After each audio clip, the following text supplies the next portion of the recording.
Assalamualaikum warahmatullahi wabarakatuh. Salam sejahtera buat kita semua. Apa kabar kalian pada saat ini? Semoga dalam keadaan baik, sehat walafiat, tetap semangat meraih masa depan yang penuh gemilang. Baiklah, kita memasuki materi perkuliahan kita pada pertemuan ke-6 ini, yaitu terkait dengan materi menyusun Bill of Quantity. Ini merupakan capaian pembelajaran mata kuliah yang ketiga di dalam rencana pembelajaran semester yang akan kita lalui pada semester ini. CPMK ketiga. Capaian pembelajaran mata kuliah yang ketiga ini ya, akan kita kerjakan ataupun kita diskusikan dengan berbagai pembahasan seperti capaian pembelajaran mata kuliah yang ketiga ini terkait dengan mahasiswa mampu menyusun Bill of Quantity. Ya. Terus dengan sub bahasannya atau sub CPMK ketiganya yaitu mahasiswa mampu memahami serta mampu membuat perhitungan kuantiti pekerjaan proyek konstruksi secara tepat dan benar. Ada indikator yang harus dituju, yaitu tepat dan benar. Ada tujuan yang harus dituju dengan melaksanakan perkuliahan materi perkuliahan yang keenam ini, yaitu perhitungan kuantitas pekerjaan proyek konstruksi dengan tepat dan benar. Lantas sebelum masuk kita detail membahas Bill of Quantity. Apa sih sebenarnya Bill of Quantity tersebut? Ayo, rekan mahasiswa, siapa yang punya ide dan punya pemahaman apa itu Bill of Quantity? Waduh, ternyata banyak sekali yang angkat tangan. Artinya, sudah memahami apa pengertian Bill of Quantity di dalam mata kuliah kita ini. Yang mana Bill of Quantity itu disebutkan adalah penjelasannya, pengertiannya. Secara rinci, secara umum adalah perincian perhitungan volume pekerjaan yang diikuti oleh satuannya yang didapatkan berdasarkan gambar teknik ataupun didapatkan berdasarkan gambar detail engineering design. Dan biasanya itu diperuntukkan untuk dokumen-dokumen tender ataupun untuk progres proyek yang sedang berlangsung di lapangan. Itu kalau kita sudah mengerti bagaimana pengertian Bill of Quantity itu. Sekarang apa gunanya daripada Bill of Quantity itu? Dan kegunaan daripada Bill of Quantity itu adalah digunakan untuk proses tender ataupun membuat bidding, acuan menentukan rencana anggaran biaya sebuah proyek atau disebut dengan budgeting, memperhitungkan durasi pelaksanaan sebuah item pekerjaan, yang mana dari bermacam-macam item pekerjaan dikompil jadi satu, jadi dapatlah ditemukan durasi time schedule secara overall project yang ditangani tersebut. Dipergunakan juga untuk memperhitungkan resource. Resource di sini adalah tenaga kerja ataupun alat yang digunakan. Artinya dengan kita mengetahui volume yang akan kita kejar, kita bisa memperkirakan menghitung berapa jumlah tenaga yang dibutuhkan dan juga berapa peralatan yang diperlukan.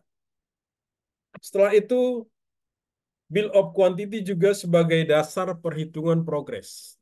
Artinya progres di lapangan pada sampai tahapan sekarang sudah berapa kemajuan pekerjaan itu dihitung volume yang sudah terkerjakan, dibagi dengan total keseluruhan volume, akhirnya kita menemukan bahwa progres kemajuan pekerjaan per hari ini misalnya adalah sekian persen. Dengan dasar itu jugalah nantinya akan dilakukan penagihan ataupun invoicing terhadap si pemberi kerja. Terus yang tidak kalah penting juga bahwa bill of quantity ini adalah sebagai bagian daripada sebuah kontrak. Kita memahami pengertian bill of quantity. Kita memahami yang kedua yaitu kegunaan bill of quantity. Terus pertanyaan yang selanjutnya, bagaimana cara membuat ataupun metode membuat bill of quantity? Ini yang jadi pertanyaan sekarang. Ada yang sudah biasa? Yang sudah biasa melakukan membuat bill of quantity? Silakan. Siapa yang sudah biasa menggunakan atau membuat bill of quantity bisa angkat tangan dan kita lakukan diskusi bersama, sharing bersama. Nah, di sini bagaimana metode membuat bill of quantity? Yang pertama itu dilakukan adalah menyiapkan gambar detail konstruksi ataupun detail engineering design. Jadi gambar ini adalah gambar komplit mulai dari denah potongan sampai ada ke detail potongan. Artinya apapun di dalam gambar itu terkupas, terlihat jelas, ukuran ataupun dimensional ataupun jenis materialnya jelas terlihat sehingga dari sana nanti akan bisa dihitung secara manual ataupun dengan bantuan software. Jadi langkah pertama yang kita gunakan adalah menyiapkan, menyediakan gambar konstruksi. Terus yang kedua, kita adalah membuat work breakdown structure. Nah, kembali kita ke tatap muka virtual yang keempat atau kelima. Ayo, ada yang masih ingat apa yang kita bahas? Hierarki daripada work breakdown structure waktu kita tatap muka virtual pada pertemuan keempat dan kelima. Nah, kita di situ membuat WBS dengan lengkap dengan penomorannya. Ya, itu. Nah, setelah kita membuat WBS, apa yang kita lakukan? Baru kita menghitung volume masing-masing item pekerjaan berdasarkan apa yang kita telah buat di work breakdown structure. Jadi dengan adanya work breakdown structure itu kita pilah, kita buat terstruktur, terhierarki mulai dari pekerjaan besar, turunannya ke bawah, terus turun lagi, sampai ke pekerjaan aktivitas yang paling kecil. Itu dari urutan level 1 sampai ke bawah, dan seterusnya. Dan disitulah membuat nanti dengan adanya WBS ini, tidak ada pekerjaan yang terlewatkan. Nah, setelah kita menghitung volume dari masing-masing pekerjaan itu, baru kita plotting perhitungan kita itu ke dalam format daripada bill of quantity. Bagaimana format bill of quantity? Ya, jelas ada penomorannya, ada item pekerjaan, dan ada unit satuannya, dan ada volumenya. Nah, setelah lengkap itu kita lakukan semuanya, yang tidak kalah penting juga, bahwa perhitungan volume tadi yang kita lakukan secara manual juga bisa, tentu juga bisa didukung oleh teknologi zaman sekarang ini. Software sudah banyak yang bisa menghitung volume terkait dengan bagaimana seperti Start Pro dalam mulai kita mendesain, ya, preliminary design sampai ke buat modeling, sampai kita menginput beban yang bekerja di situ, kita running software tersebut melalui software, nanti akan keluar hasilnya atau produknya. Di mana hasil dari produk itu juga kita bisa mengklik suatu item untuk menghasilkan bill of quantity-nya daripada apa yang sudah didesain itu. Nah, ini banyak software yang berhubungan dengan ini, terutama sekarang ini diintegrasikan dengan building information modeling. Salah satu care daripada mata kuliah Stupa kita ini, studi perancangan 2 di Mercu Buana yang tercinta ini, dalam tugas besar kita aplikasi terhadap building information modeling dengan bagaimana membuat struktur hierarki daripada untuk menghitung uh, bill of quantity dengan integrasi building information modeling. Kita mengetahui metode membuatnya, kita memahami juga pengertian dan kegunaannya. Selanjutnya, dari metode-metode itu, ya, dari langkah-langkah itu kita akan bahas habis tuntas. Tuntas-tuntas sampai memang benar-benar kita memahami semua. Yang pertama tadi yang perlu disiapkan itu adalah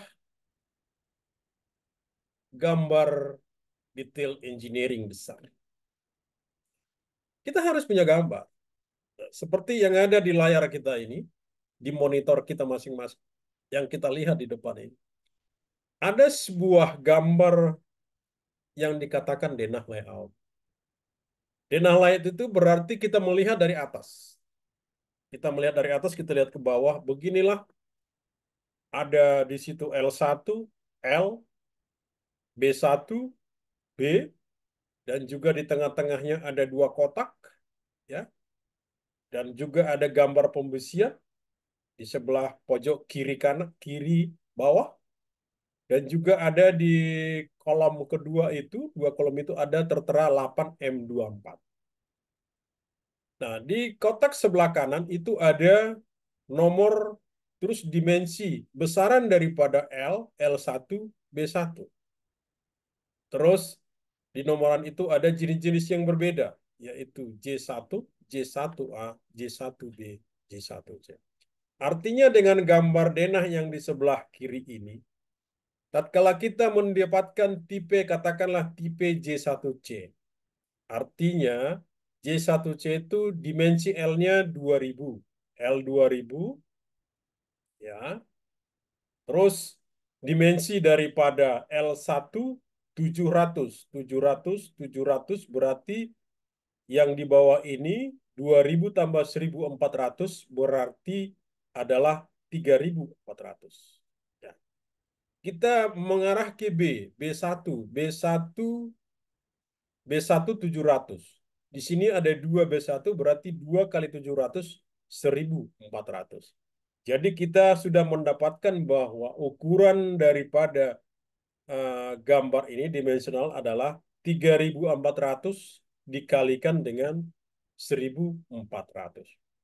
Terus bagaimana kita mengetahui tingkat ketinggiannya ataupun tingkat secara vertikalnya bagaimana? Nah, itulah yang kita lihat ada di potongan ini ada satu garis bawah. Artinya potongan satu-satu. Bagaimana bentuknya di potongan satu-satu?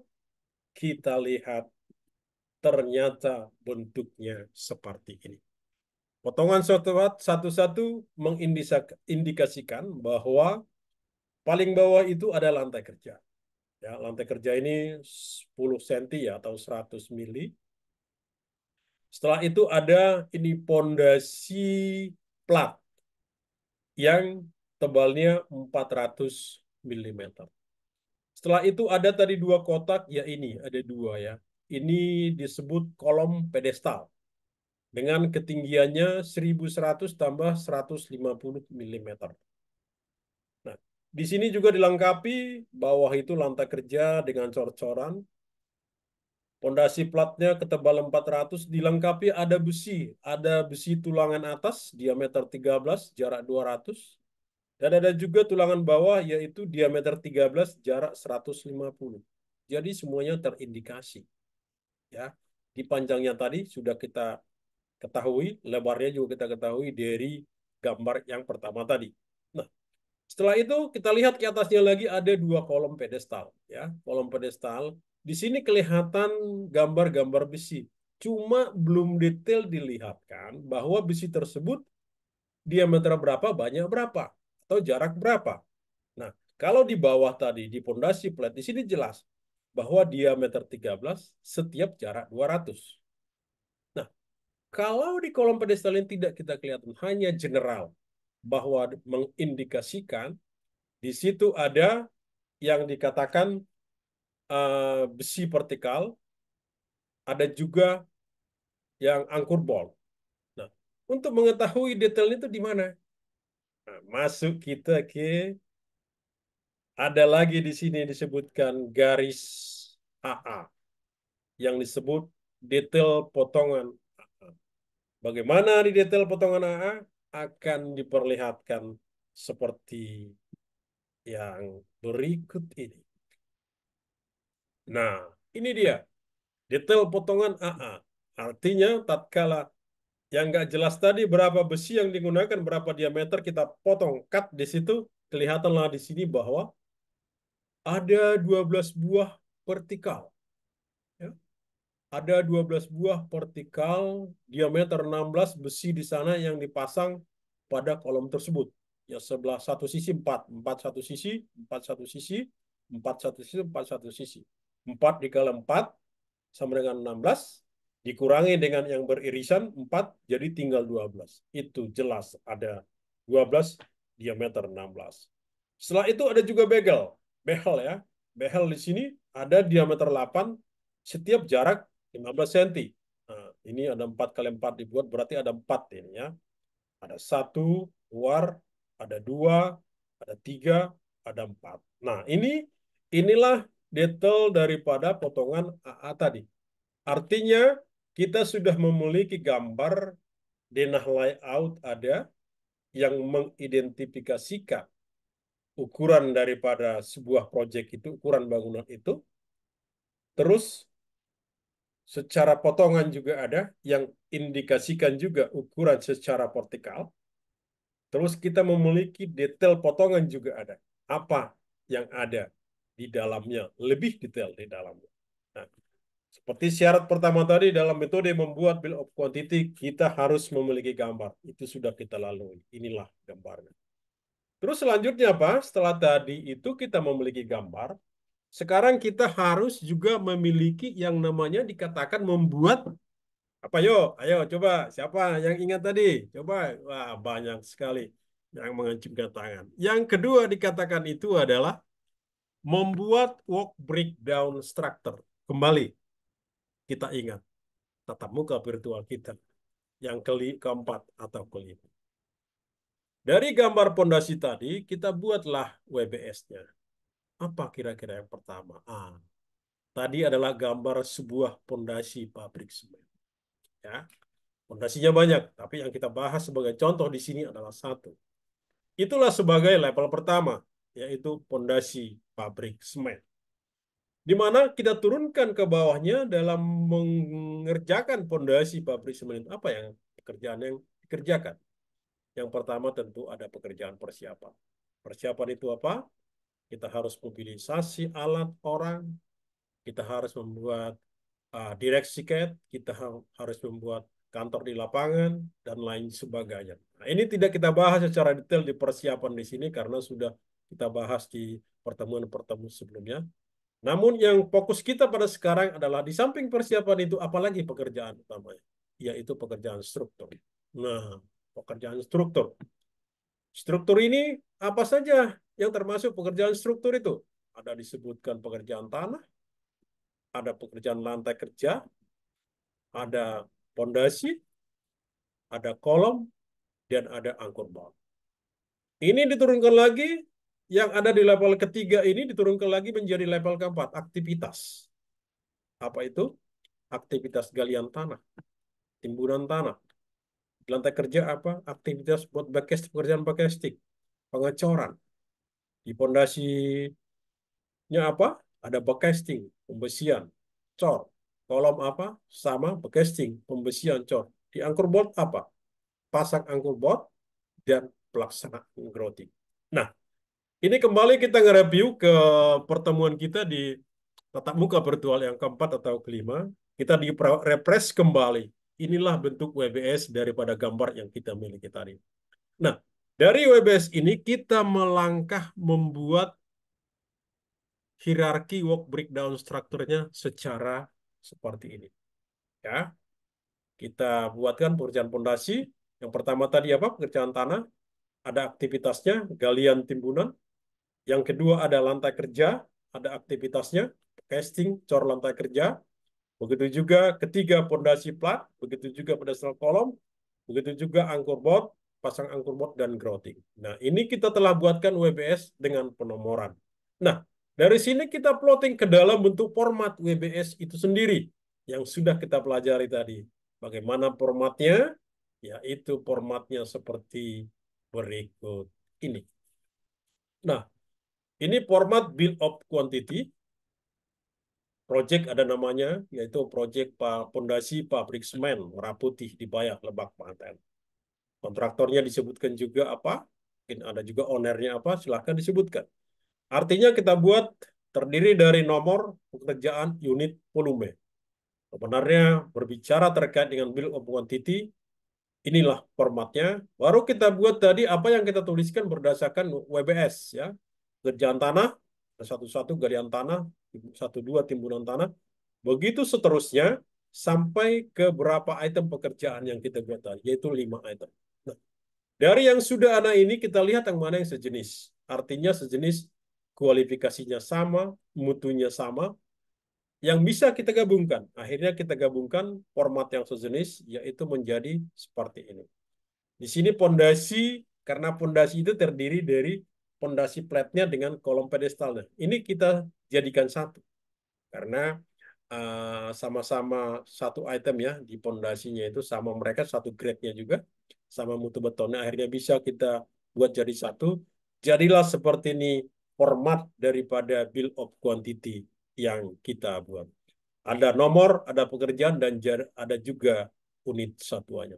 Nah, langkah kita berikutnya nanti di BOQ ini adalah mengisi data volume ini. Dari mana kita dapatkan? Itu tadi. Dari bisa perhitungan manual berdasarkan gambar yang sudah ada, kita hitung satu persatu. Nah, setelah itu, begitu ketemu perhitungan, baru kita masukkan angkanya ke masing-masing item pekerjaan seperti ini. Terus yang kedua bisa tadi dengan menggunakan bantuan software.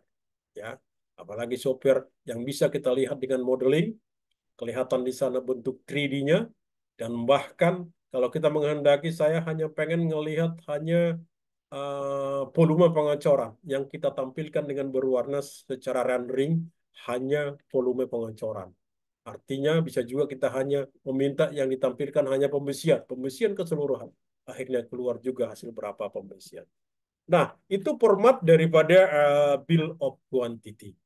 Artinya sampai sejauh ini kita sudah mengerti bagaimana memahami bill of quantity, kegunaannya, membuatnya, dan formatnya. Nah, sampai di sini kira-kira ada yang bertanya atau ada yang memberikan sebuah respon untuk memperkaya kita semua di dalam pembelajaran bill of quantity ini. Ya, karena saya lihat tidak ada yang bertanya, akhirnya kita lanjutkan ya. Kita lanjutkan eh, perkuliahan kita ini. Setelah kita memahami pengertian segalanya ini yang sudah diutarakan tadi, tentu kita akan dihadapkan, akan diukur seberapa jauh kita memahami, seberapa jauh kita bisa mengerti terkait dengan pembelajaran yang sudah disampaikan lewat video ini. Ya memang terbatas waktu kita di video ini. Tapi detailnya bisa dibaca di dalam modul khusus perkuliahan materi ke-6 ini yang sudah di-share kepada rekan-rekan di dalam Fast Learning. Nah, tentunya masuk kita ke dalam evaluasi ataupun latihan. Ini mengukur sejauh mana apa yang disampaikan, apakah terserap, dimengerti, itu kelihatan nanti di evaluasi. Nah, di sini ada yang jadi evaluasi buat kita. Ya. Di sini ada sebuah gambar yang dikatakan itu gambar retaining wall yang berfungsi untuk menahan longsoran tanah di salah satu sisinya. Terus di sisi lain itu dia berfungsi sebagai letak pipa transmisi ataupun pipa distribusi gas. Bisa dibayangkan ya, satu sisi untuk menahan tanah, tidak kolaps tanah tersebut. Sisi lainnya itu tempat nanti jalur pipa gas. Nah, bagaimana jalur pipa gas ini, bagaimana bisa nyantol terhadap beton dinding itu, retaining wall itu. Itulah makanya ada base plate. Artinya base plate ini termasuk ke dalam konkrit. Nanti dari base plate ini akan kita las sebuah struktur-struktur sambungan sebagai tempat daripada si pipa tadi. Nah, di sini dijelaskan bahwa gambar retaining wall ini ada lantai kerja, ada putingnya, terus ada dindingnya, terus ada BP. BP inilah yang dikatakan dengan base plate. Ya, base plate. Dan ada ukuran-ukurannya, ada 1 jet 00 cm, ada 8 jet.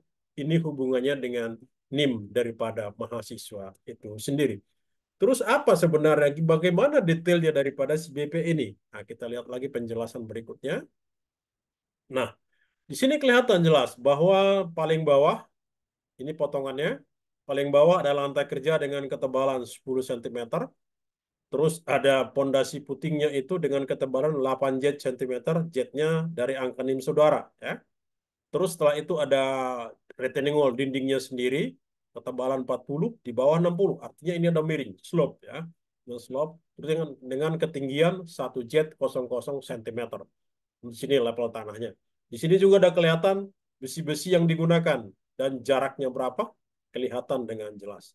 Nah, terus ada ketentuan apa lagi yang diketahui? Bahwa di sini ada ketentuannya apa disebutkan bahwa cara menggali itu tegak lurus, lebar 60 cm dari dinding terluar semua sisi lantai kerja. Ya. Terus base plate itu ukurannya 40 kali 40 dengan tebal 10 cm. Ada diameter, ada angkur besinya diameter 13, panjangnya sekian dengan sebanyak 6 buah. Lantai kerja 10 cm dengan mutu beton K150 dan struktur lainnya K250. Kondisi elevasi tanah seperti yang didetailkan pada gambar tadi. Nah, sekarang inilah yang menjadi evaluasi, menjadi latihan, menjadi tugas-tugas kalian semua, yaitu secara khusus nomor 4, yaitu membuat, merencanakan format bill of quantity. Ingat, ini masih merencanakan format bill of quantity. Ingat kembali kepada mata pelajaran kita yang awal, ada gambar, kita buat WBS-nya, baru kita buat formatnya, format bill of quantity. Jadi belum ke tahapan menghitung volume dari setiap item pekerjaan yang ada di dalam BOQ tersebut. Nah, begitu rekan-rekan mahasiswa, barangkali ada yang bertanya atau ada yang kurang dipahami, silakan. Jadi, bahwa evaluasi ini wajib dikerjakan dan akan dievaluasi pada pertemuan minggu berikutnya. Artinya dari sini nanti si dosen bisa mengevaluasi sejauh mana transfer knowledge daripada perkuliahan materi ke-6 ini bisa tersosialisasikan dengan baik dan ditangkap oleh mahasiswa dengan baik, akan terukur dari sini. Bagaimana? Ada yang mau bertanya? Silakan. Kalau ada yang mau bertanya, saya lihat juga tidak ada yang mau bertanya ya, tidak ada angkat tangan karena memang hanya satu arah monolog ya. Artinya dengan begitu tersampaikanlah materi pembelajaran kita di CPMK ketiga pada hari ini dengan harapan, dengan tujuan, dengan target mahasiswa mampu membuat perhitungan bill of quantity dengan baik dan benar. Semoga apa yang disampaikan pada pembelajaran hari ini menjadi penambah semangat, penambah ilmu bagi kehidupan kita, dan bisa kita sharingkan dengan orang-orang lain yang membutuhkan di dalam kehidupan ini. Begitulah perkuliahan pada materi ke-6 ini, dan akhir kata saya ucapkan wassalamualaikum warahmatullahi wabarakatuh. Sampai bertemu di kesempatan perkuliahan lain. Salam semangat dan salam sukses selalu.